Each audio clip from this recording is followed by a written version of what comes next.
কথাগুলো মন দিয়া শুনবেন। গাধাকে যখন সৃষ্টি করা হলো তখন গাধাকে বলা হলো, তোমাকে সকাল থেকে সন্ধ্যা পর্যন্ত প্রচুর পরিশ্রম করতে হবে, সারাদিন পিঠে বোঝা বয়ে বেড়াতে হবে, খেতে পারবে শুধুই ঘাস, তোমার মাথায় কোনো বুদ্ধি থাকবে না, আর তোমার আয়ু দেওয়া হবে 50 বছর।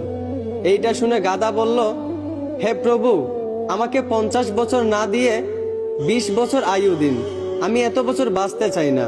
সৃষ্টিকর্তা তার এই কথা মঞ্জুর করলেন।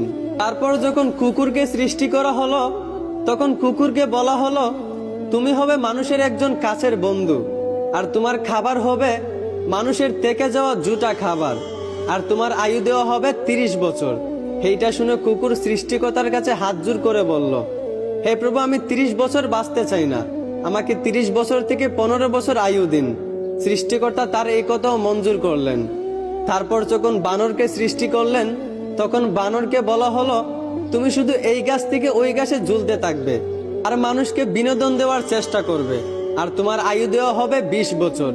এইটা শুনে বানরও হাত জোড় করে সৃষ্টিকর্তার কাছে বলল, হে আল্লাহ, আমাকে 20 বছর না দিয়ে 10 বছর আয়ু দিন, আমি এত বছর বাঁচতে চাই না।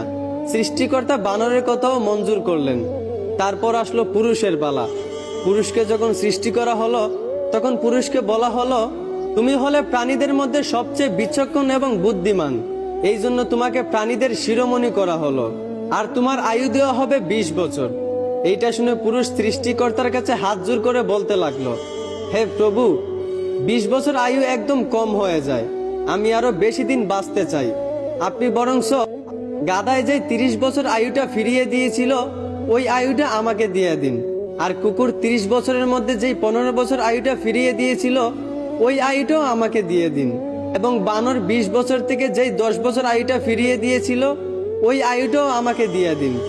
সৃষ্টিকর্তা পুরুষের এই কথাগুলো মঞ্জুর করলেন। তারপর থেকেই ছেলেরা 20 বছর পর্যন্ত পুরুষ হয়ে বাঁচে, আর যেই 30 বছর গাধার থেকে চেয়ে আনা হয়েছিল সেই 30 বছর পরিবারের বোঝা পিঠে বয়ে বাঁচে, ঠিক একদম গাধার মতোই।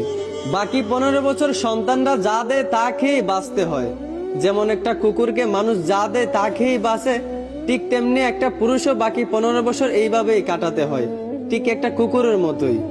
আর বাকি 10 বছর পুরুষদেরকে বানরের মতোই বাঁচতে হয়।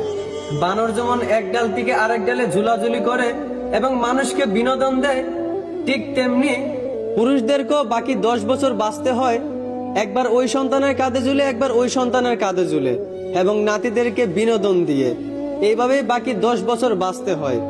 এইটাই পুরুষের জীবন, এইটাই বাস্তবতা।